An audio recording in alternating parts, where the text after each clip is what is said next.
Now on to the final installment of End of Abundance, and the one I've been probably looking forward to most, what being looks like. The inspiration for this episode partly came from someone who had recently commented on my Substack. They said that they had been following me for a few months and reading all my stuff and generally working through the stages of grief, finally on their way to acceptance, and that they're now starting to adjust their life to be more compatible with what they understand now is the reality that we are living in and what we're heading towards. And we had an exchange about our peers. I'm a millennial. I think the reader was Gen Z. And they said the following: what I see from my cohort right now is that most of us have a vague sense of being as a generation without a clear sense of what that will actually look like or what a person could possibly do to prepare. Now, I've already written at length about what I expect the future to look like and the steps that I'm taking to prepare for it. And then I also made videos of both of those for people's convenience. But I'll try to summarize it even more briefly in the next slide. So let's get into some things that'll probably be a little bit familiar from my previous videos: 6 forms of harm, 4 forms of harm reduction, and now 3 ways to eat. If you genuinely want to know what it looks like to be, it's actually conveniently simple because we're all just animals on this planet, and so the options are limited. You might be suffering because you're either too hot or too cold, or thirsty or hungry, or injured or ill, or suffering in this broad category that I've created here for being stressed and lonely and all that. And so if you haven't thought about this before, it's worth considering: how were you meeting those needs before? How were you being provided with security against these things through the complex, digitized, industrialized, modern civilization system? And how are the things that were providing that to you until now, how are they starting to break down? And then finally, what other methods of meeting these needs or protecting yourself from suffering in those ways could you either keep that you currently have or add? And so then, as some ideas, ways to be less would include or would fall under these broad categories of stuff, skills, habits, and then my general category of context or other. And so you could pick any of the things on the left. Maybe you want a way to not have to worry about thirst. And there's several things you could do. So stuff might be to buy a water filter so that if your modern plumbing system goes down, you can go out to a stream. If you're not near a stream, maybe, and this, not everyone has all of these options available to them, but maybe you could go live somewhere that has bodies of water. So I would put that in the final category of context. You'd also want to develop skills. So a skill might be, to learn how to boil water and create like a filter out of natural materials. And a habit isn't coming to mind yet, but habits really help against the injured and ill categories. So generally keeping yourself fit and your immune system strong. That's what that section tends to be about. Next, I want to introduce this idea of 3 different calorie sources because it's going to come up in the visual that I'm going to be showing you next. So the oldest one is just foraging or hunting. So you're looking for plants, fungi, and animals that are already existing out there without you having to put them there. And so that's what most life forms on this planet do, and it's what humans started out doing. The next option is growing or raising the plants, fungi, and animals. And so you're kind of putting them there on purpose and ensuring that they thrive so that they're there for you to consume. And then the third option, which is really new, is that you're playing by culturally constructed rules to access what someone else foraged or hunted or more often grew and raised.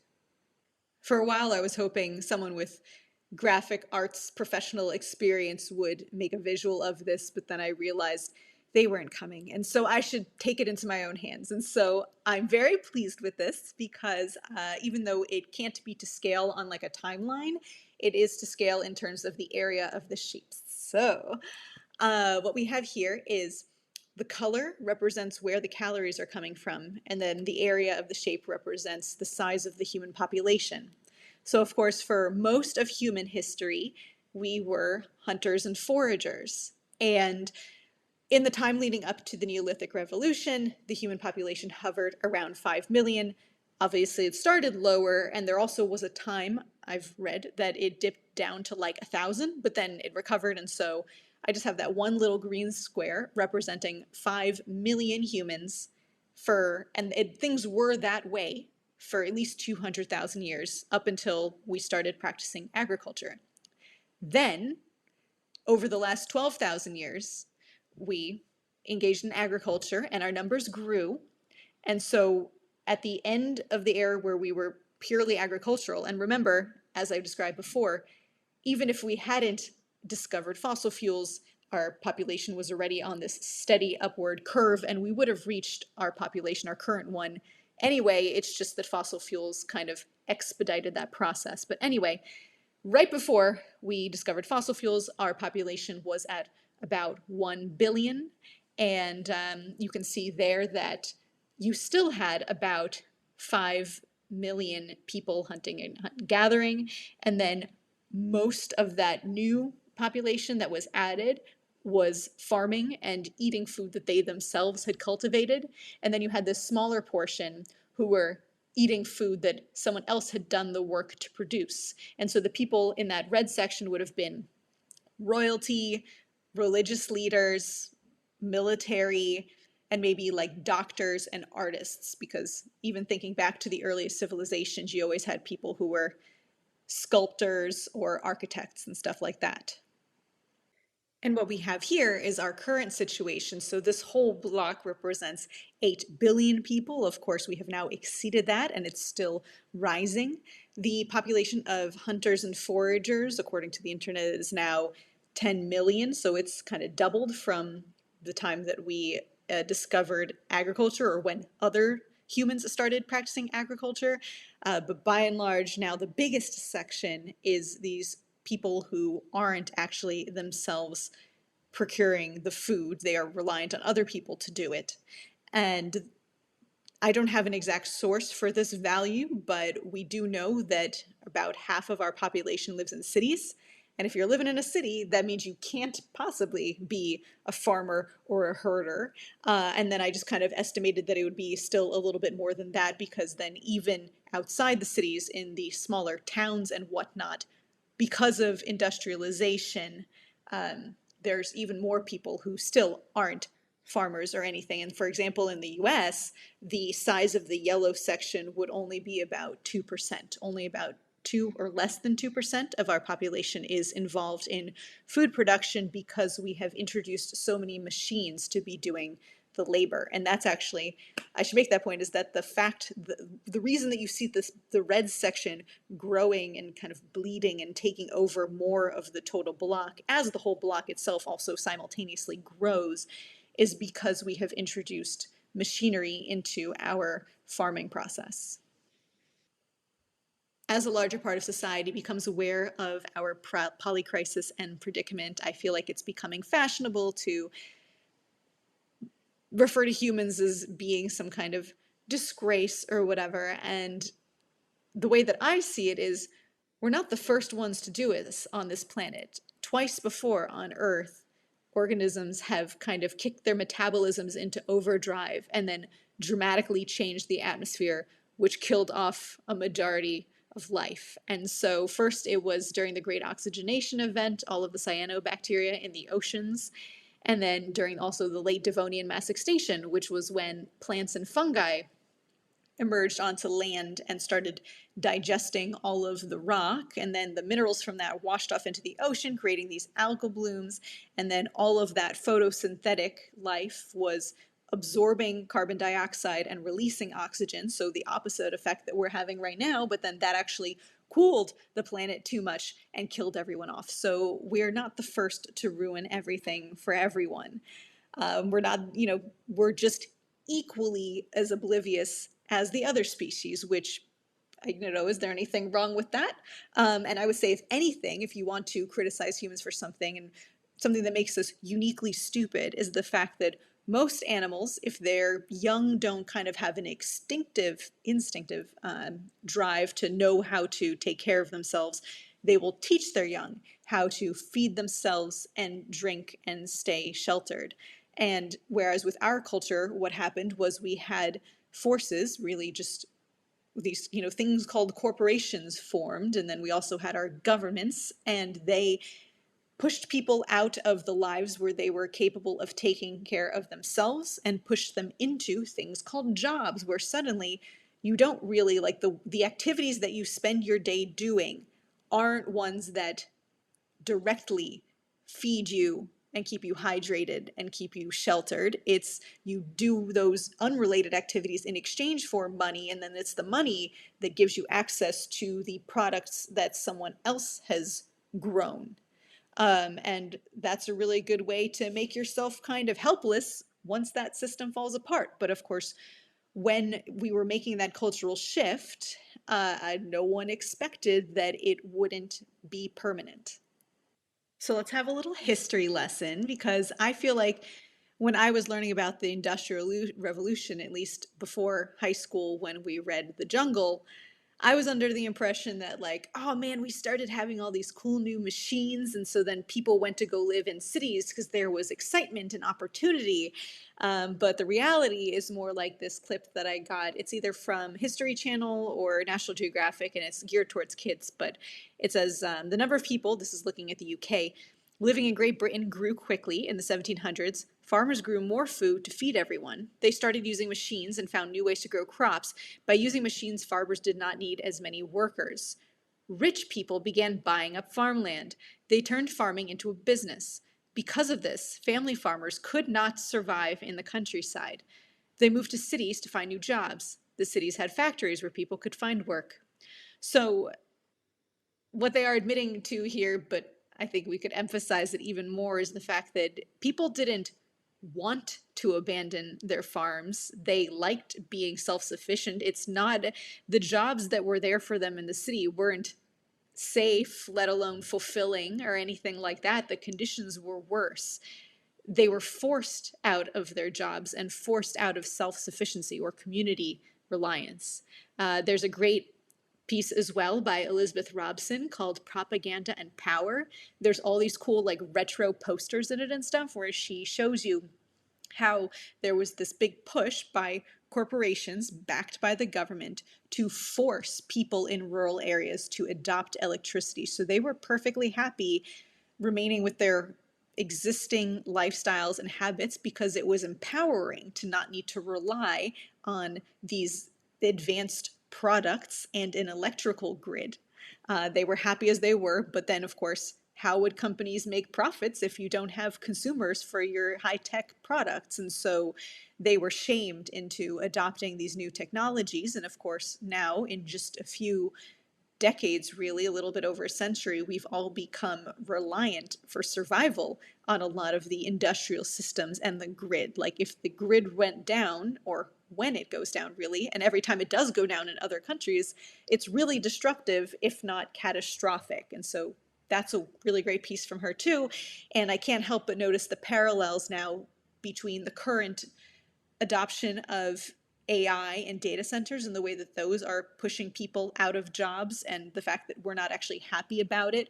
We want the jobs that we've been occupying, and then also, we take pride in our human minds. Like the last thing we had was creativity, and I see a parallel between that and what was happening back then. But what was happening back then was machines replacing manual human labor and human manual skills. So if we think back to a couple slides ago, that block that I had created to represent the 8 billion human population, and then the fact that it was color coded to show that a majority of people now are in those red positions, whereas a minority is in the yellow positions. So the yellow ones are providing the essential daily survival needs, mostly food, to the entire population, while the red portion is involved in other types of activities that are not related to procuring basic survival needs, but the civilization system makes them the promise of, well, if you do these other jobs, if you develop these other skills, we will reward you with the food that the yellow people are growing. The only way that that's possible is through what I'm illustrating here. But let me first say that there's no historical precedent for having a a civilization or population where the majority are involved in non-agricultural work. This is the first time that has ever happened. Up until now, throughout human history, with complex civilizations, at least 80% of people at all times were involved in agricultural work because it is such physically demanding labor to support everyone that you need a majority of your population pitching in on that. And you can only afford for a small segment, which is like basically the people who, for whatever reason, had power over everyone else and could just be like, well, I'm not going to do that because God said I'm not meant to. And then also whoever they decided were their like favored people that they wanted to surround themselves with. But everyone else had to engage in agriculture. And it was only the Industrial Revolution and the mechanization of agriculture that forced people out of those roles and into the other ones. And so here, I've shown it requires two things for that all to work.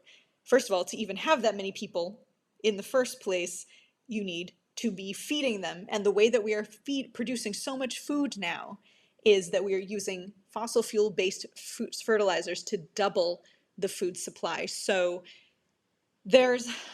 people have done research into, hypothetically, if we were to not use fossil fuel-based fertilizers, could we produce as much food as we are today?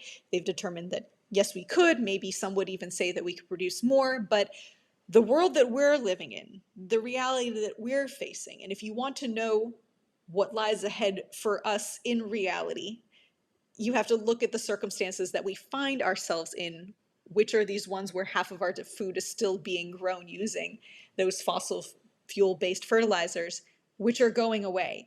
Part of it is related to, there's already this war with Russia and Ukraine. Now there's this Hormuz crisis.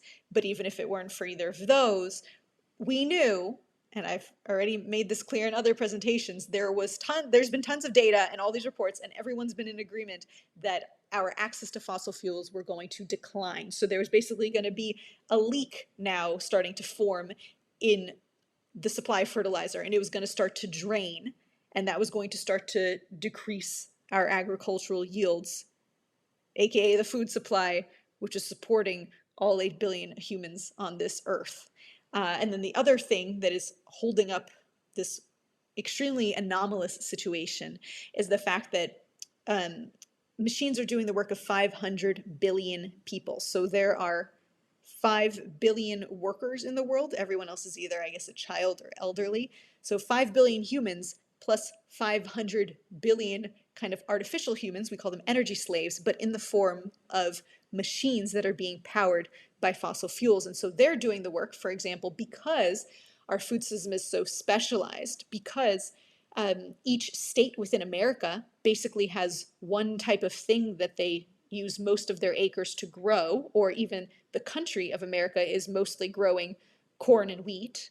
That still then needs to get distributed to everyone else. And the way that we do that, we don't give someone a backpack and make them walk and swim to the other side of the world. We put it on trucks and trains and planes, and all of those, most of them, run on fossil fuels. So without that, without those transport mechanisms and all of the like artificial people, machines, doing all that, we don't have distribution. The whole thing just doesn't run.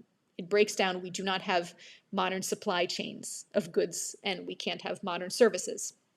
So anyway, while we temporarily have those things in place, that's what makes it possible in a modern economy to have so many people out of your population working in jobs that don't directly involve using survival skills. Which begs the question, now that the fossil fuels are going to start going away, what happens to that inverted pyramid? Does everyone spill out? What does that mean? Where do they go? What do they do? And so I think maybe some people, especially when we talk about like famine, you might just assume that like, well, we're all just going to starve to death in a few years. But I would argue that it's not quite that, and that our reality is actually exists for the reality that we're going to be experiencing in the let's say 30s and 40s is going to be somewhere between the current one, where it's kind of just this amazing buffet, and the other extreme where we're just dead from starvation. And as I get into explaining that, I'll toss out the other inspiration for this talk, which was I was listening to episode 164 of Breaking Down Collapse, still one of the best pieces of collapse content out there. If you don't listen, you should check it out. And Corey was mentioning that he had this thought spiral of rumination recently about the idea of like, well, whoa, wait, what happens if I lose my job? Like, how am I going to support myself and my family?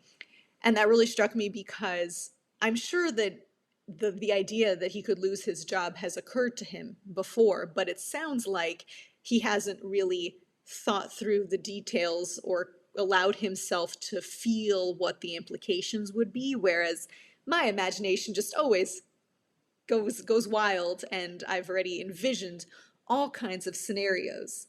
And I think that part of why that was the case for me is because in my own family, the history of being uprooted isn't so far away. All four of my grandparents are from Ukraine, and particularly on my mom's side, both the people who would become her parents were taken from their homes as adolescents and forced to work on a Polish-owned farm. I don't have any pictures of the farm itself, so I just took this one, which is actually Russian prisoners of war in 1915. But I was like, good enough. I'm sure all of the farms look the same out there for the most part. Everyone's just, black and white and miserable. So they were eventually released, and then I guess they had met through that, and so then they ended up getting married and then coming to America in either the late 1940s or early 1950s. They never finished their middle school education, so they didn't really have any sense, and there wasn't this idea that like, oh, you want to pass down your history, your family history and your heritage and all that kind of stuff. So, and then they passed away, one before I was born and the other when I was a kid. So never really got all the details about what went down, but I know that much. And I just think about how ridiculous it would have been for my grandpa to say to my grandma out there in the fields while they were hoeing, oh, I'm feeling a little bit burnt out. I think I'm going to go find a job elsewhere. Or uh, maybe I'll take some paid time off, or are we short on anything? I can go bring it home. I can go pick some up on the grocery store on my commute home. Like the concept of having those kinds of luxuries, of being allowed to choose what job you're working and to take breaks to take care of yourself and to access all kinds of goods and services. Like that was entirely not the world that they were living in. And then I think about in the modern era, let's say I'm talking to one of my friends who has kids, and they say, oh, my kid has a dream of owning a bakery one day. And then my response would be something like, I think it's more likely that they're going to be toiling in a work camp somewhere or being forced to, get their limbs blown off while defending some kind of border somewhere. They would look at me like I'm crazy, but that's not because I'm wrong. It's because our imaginations haven't caught up with reality yet. And so I was just thinking about that as a reflection of culture. It's kind of like, what can you say that is considered sane by the dominant culture, and then what do you say that is considered insane? And I know the term Overton window has been trending lately, but it's kind of like, I think you measure a cultural shift when those things swap. So as it dawns on us the degree to which our system is going to be deteriorating, certain things that sound crazy to say right now, in another 10 years, it's going to be the opposite. It's going to be like, the crazy people are the ones who are going to say, oh, I'm hungry. Can you get me something from the fridge? Because there won't be refrigerators that are working. And so then you'll be like, wow, like, do you have a fever? Are you okay? And so then I just listed some things about our modern work system that are relatively new and probably temporary, even though we take them for granted and it feels like it's always been this way. So first of all, the right of the candidate to seek a job, and particularly to have a job that aligns with their interests and strengths. Under other societal models, you were either born into a role because it was what your family's been doing forever, or like I said, because 80% of people were in agriculture, and so chances were you were kind of just a peasant, or you were forced into it one way or another. But the idea of like deciding what your interests are and then working on your resume and submitting it to HR is like, I don't think that's going to be around much longer. And then the other thing is getting a salary. The nice thing about a salary with money is that money is good to trade for anything. You can buy anything that's sold, you can get it with money. And I could see there being other systems in the future where maybe you're paid just directly in a bag of rice or something like that, which you'll probably be grateful for. But we're spoiled right now because we have so many goods available to us, and so we like having like choice. And another one is just having the luxury of being able to choose. Kind of, I know obviously some people work under conditions where it's like at 80 hours in the office each week, and there's no way you can, even though you're officially allowed to take time off, it never actually works. But anyway, the idea of being able to take time off when you choose and have rights against things like workplace harassment, I don't see that lasting. So what I'm trying to say, and what I think that Corey was kind of expressing, although not putting it this directly, and so I'll say it more explicitly now, is that if you are someone who, in that big block representing the 8 billion people, if you're in the red section where you aren't providing your own survival needs and you're instead reliant on some supply chains and someone else who does that, and I'm included in that group, and if you want to continue surviving, which I think a large proportion of humans in the developed world are probably going to decide that they're just not interested and they are going to remove themselves from this game of being alive. But for those who do want to keep trying, the people who are in charge get to set the rules for how you access your survival needs. And if they change the rules, and the rules have changed throughout history, you would have to go along with whatever the new ones are. And in terms of understanding what those new rules might look like, I'm noticing examples from around the world that I think are indicative of what we might expect our lives to be like in the 20s and 30s as fossil fuels become more scarce, which means that modern jobs are going to become more scarce. Like literally just the factories will not be running, the offices will not be occupied. We just aren't going to have the electricity and the fuel to be making it work. And so instead you'll have to have more of the humans return to manual labor. And again, they aren't even going to have to really like force you into the job, because if you want to live, that means you need to eat. And if you want to eat, but you don't have the land and the resources and the skills to provide at least 700,000 calories for yourself per year, which takes a lot of land and a lot of success, you're going to have to meet that need through this larger system and the rules that the powerful people set. So the first example is a description of the situation in Laos from the Animist Ramblings podcast or Substack. And the part of the name of this post was The End of Bananas. It was longer, but that was part of it. And he said, vast tracts of land are leased by Chinese companies who establish massive banana monocultures. The workers, often married couples from other provinces, sign contracts for one season, live in shabby little slum huts right in their designated patch of the massive banana orchards, have to handle the most toxic and often unregulated pesticides without being able to even read the instructions, which are often in Chinese, and get water for household use from chemical runoff polluted streams bordering the plantations. They're not allowed to leave the premises, but are instead forced to buy their groceries and essentials at Chinese-owned company stores at exorbitant prices, and any transgression of the rules can invite physical punishment by the Chinese overseers. Those company shantytowns have become more and more common throughout the region, and we are already seeing this trend spilling over the border into northern Thailand, as Chinese economic influence increases through their various neo-colonialist enterprises.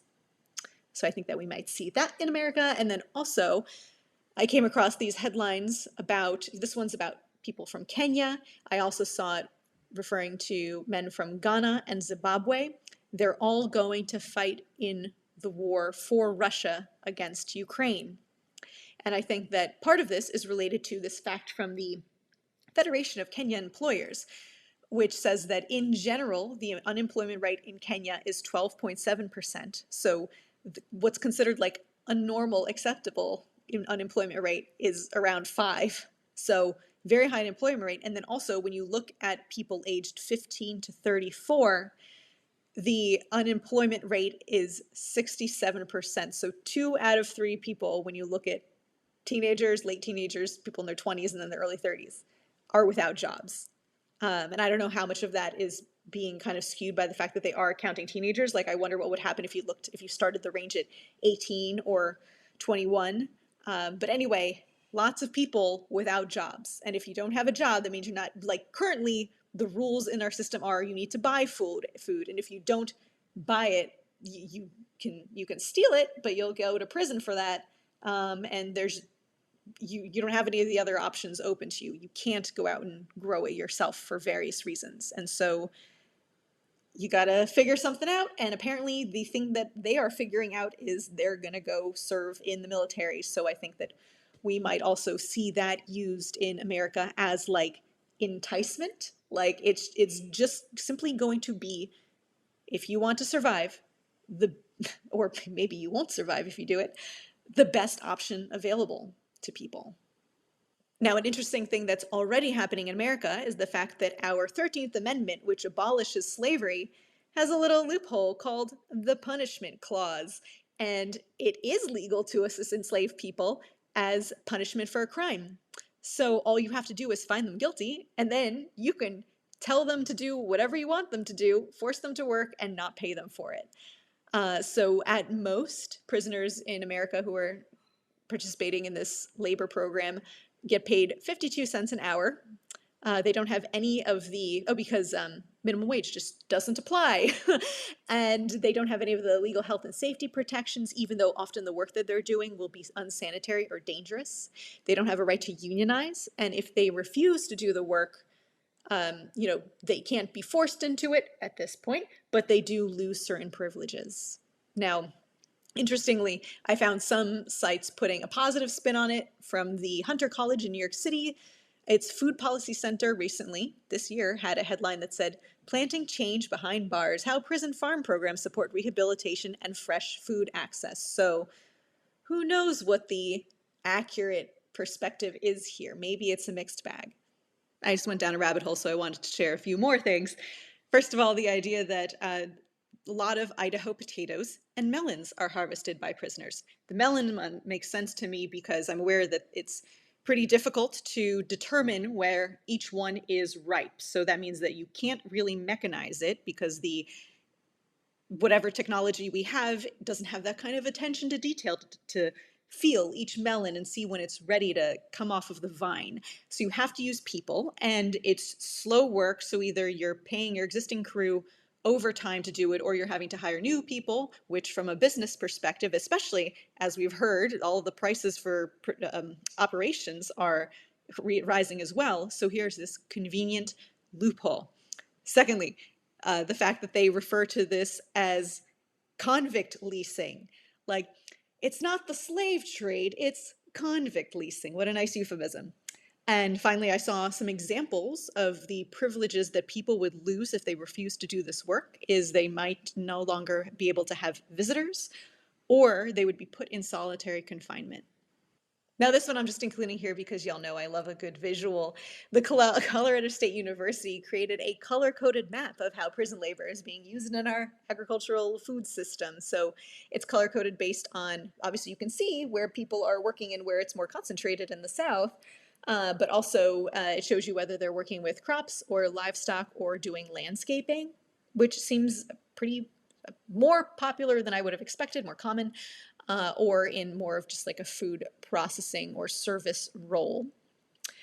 And so I think that, like I was saying, especially for sure in the 2040s, by the time that there's no more fuel for the trucks to be driving on the roads and be restocking the grocery stores, and all of the offices have shut down because there's just, the electricity is rarely on, so there's no point at everyone's going into the cities and sitting at their desks.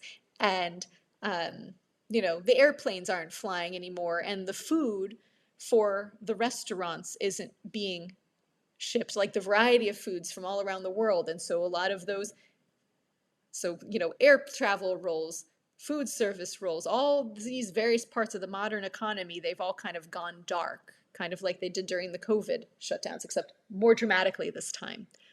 At that point, I think people will be desperate enough that whatever deal you offer them, and again, if they're interested in surviving, they'll accept it. But I'm also thinking about the near term, like in the 2020s right now, when we're looking at the fact that people are losing their jobs because there's this AI bubble, and there's this and a big credit crisis, and the wealth gap is widening and all that, and people are being squeezed and scraping by on very little. Something else that I notice is that you could be the state, this powerful entity, could be leveraging that in a not entirely benign, malicious way, is by finding ways to incarcerate more people so that it can force them to be working in these roles. And lo and behold, Louisiana is now looking to pass a bill that will criminalize homelessness and make it punishable by jail time and unpaid labor. And so I think, in the previous slide, I was talking about how on a larger scale, as the industrial system approaches its end and winds down, there'll be massive unemployment at all levels of the economy because things just won't be operational. But in the short term, like when I'm thinking about the 2020s, you aren't going to yet have that large scale movement of people out of their current positions, but there will be a rising unemployment rate.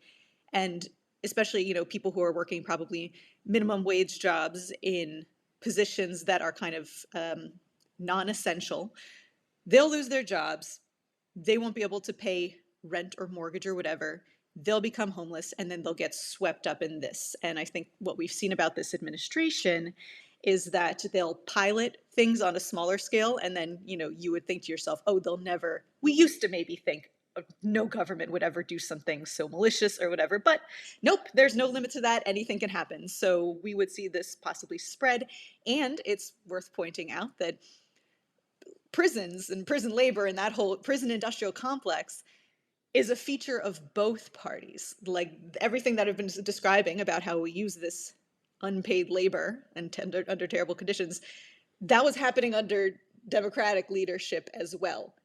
The nation state loves this. It doesn't matter who's in charge. So even, regardless of what happens in the 2028 election.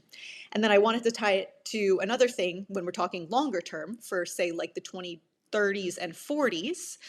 I want to tie it back to what I was saying in video 2 about the role of fuel in specifically transporting labor. So in America, our agricultural system is largely dependent on migrant workers who we transport into the country at the beginning of the season and then transport them out. And in the future, when we don't have that much fuel, that's going to be something that we just literally do not have the resources to afford to do it. So a decision will have to be made, and someone like me is not going to have any say in this. And even if you want to go out and protest and do whatever, you can try to influence it, but ultimately it's going to be the people in power who make a decision, and they're going to have to decide, do we maybe bring those workers in one last time while we can and then let them stay permanently, or not? And they'll stay in their home countries, at which point it's like, because the reason that they might choose to do that is because we have so many humans here in America. Those humans aren't currently performing these types of jobs, but they could if you arrest them and force them to. So I see that being a possibility as well. Now I'm going to try to wrap everything up for you and synthesize it. So I started out this series by saying that all of these people are reporting on how the Hormuz incident is now going to affect our food supply. And I was going to try to provide some novel insights, new angles for analysis, and hopefully I did that. I still haven't listened to what they had to say, but I bet what I've been saying is different. So one of the points that I sought to make is that our species was on the brink of decline anyway, even if it hadn't been for Hormuz. resources are so depleted and pollution has accumulated to such a point that if it wasn't one thing that caused this, some other thing was going to cause it. And by it, I mean a contraction of the food supply, a contraction of industrial activity, everything that has been going up suddenly turning and crashing downward one way or another. Then in terms of the colored blocks that I introduced during this talk, we would see both a shrinking of the block itself, which is representative of the number of humans on the planet, but also the distribution of the colors is going to change. We would no longer have a majority of what remains being red. It's going to go back to yellow being the dominant color. And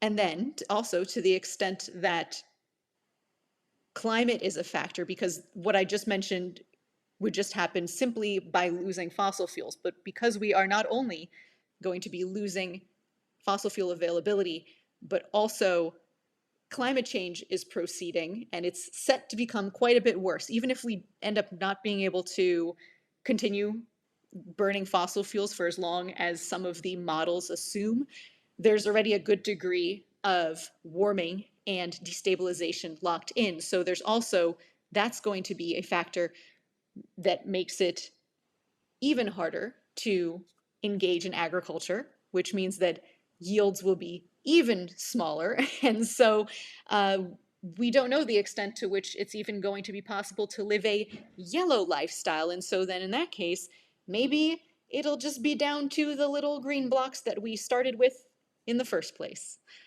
And if you're personally wondering or worrying about yourself because, like me, you're one of the red pixels, your conversion to a yellow pixel, if you don't simply wink out of existence, might happen on your own terms or it might not, each of which comes with its own pros and cons.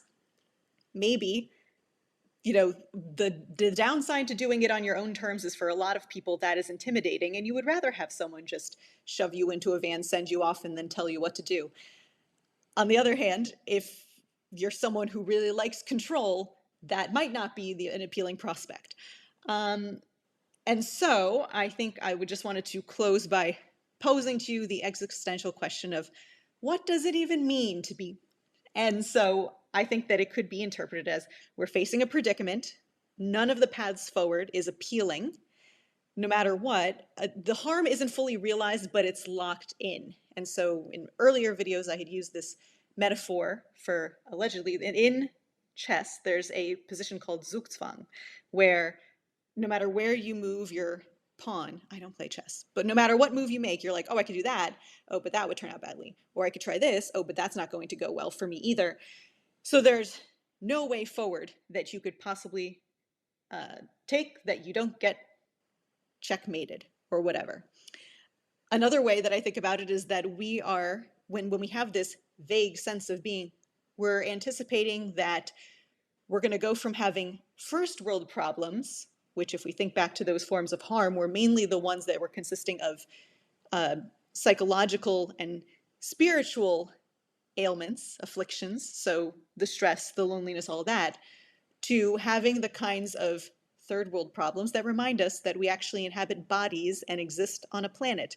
So experiencing hypothermia, heat stroke, starvation, dehydration, disease, and violence.